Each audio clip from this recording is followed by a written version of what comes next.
UDF സർക്കാർ അധികാരമേറ്റതിന് പിന്നാലെ മുൻ മന്ത്രി റോഷി അഗസ്റ്റിന് കുരുക്ക്. കൊളപ്ര ടൂറിസം പദ്ധതിയിൽ 112 കോടിയുടെ ക്രമക്കേട് ആരോപണത്തിൽ വിജിലൻസ് അന്വേഷണം തുടങ്ങി. ഇടുക്കി വിജിലൻസ് ഡിവൈഎസ്പിക്കാണ് അന്വേഷണ ചുമതല. അതേസമയം അന്വേഷണത്തോട് സഹകരിക്കുമെന്ന് റോഷി അഗസ്റ്റിൻ 24 പറഞ്ഞു.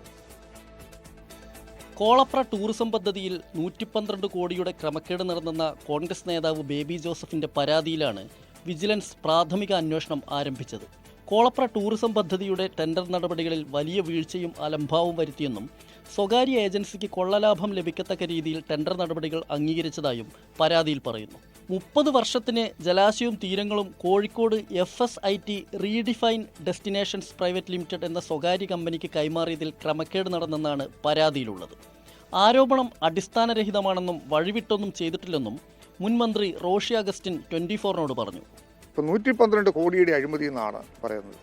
ഈ പദ്ധതി എത്ര കോടിയുടെ ആണെന്നുള്ളതാണല്ലോ ആദ്യത്തെ പ്രശ്നം. മാത്രമല്ല, ഇതിൽ ഗവൺമെൻറ്റിന് ഒരു പൈസ മുടക്കമുള്ള പദ്ധതിയല്ല. എത്ര കോടിയുടെ പദ്ധതിയാണ്? 116 എനിക്ക് തോന്നുന്നു. 116 കോടിയുടെ പദ്ധതിയാണ്. ഒരു പൈസ ഗവൺമെൻറ്റിന് മുടക്കമുള്ള പദ്ധതിയല്ല. ഇത് ഏറ്റെടുക്കുന്ന കമ്പനി തന്നെയാണ് ഇതിൻ്റെ പണം മുടക്ക്. CPIM-നെയോ LDF-നെയോ ഭയപ്പെടുത്താമെന്ന് കരുതരുതെന്നും UDF-ന് അധികാരം കിട്ടിയതിൻ്റെ ആരംഭ ശൂരത്വമാണെന്നും EP ജയരാജൻ. അവർക്ക് അധികാരം കിട്ടിയതല്ലേ, ആരംഭശൂരത്വം കാണും.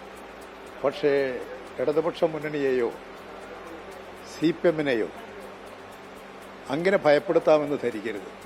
LDF സർക്കാരിന്റെ കാലത്തെ അഴിമതി ആരോപണങ്ങൾ ശക്തമായ നടപടി സ്വീകരിക്കുന്നെന്ന പ്രതീതി സൃഷ്ടിക്കാനാണ് അധികാരമേറ്റ് തൊട്ടു പിന്നാലെയുള്ള അന്വേഷണത്തിലൂടെ UDF ലക്ഷ്യമിടുന്നത്. 24 തിരുവനന്തപുരം.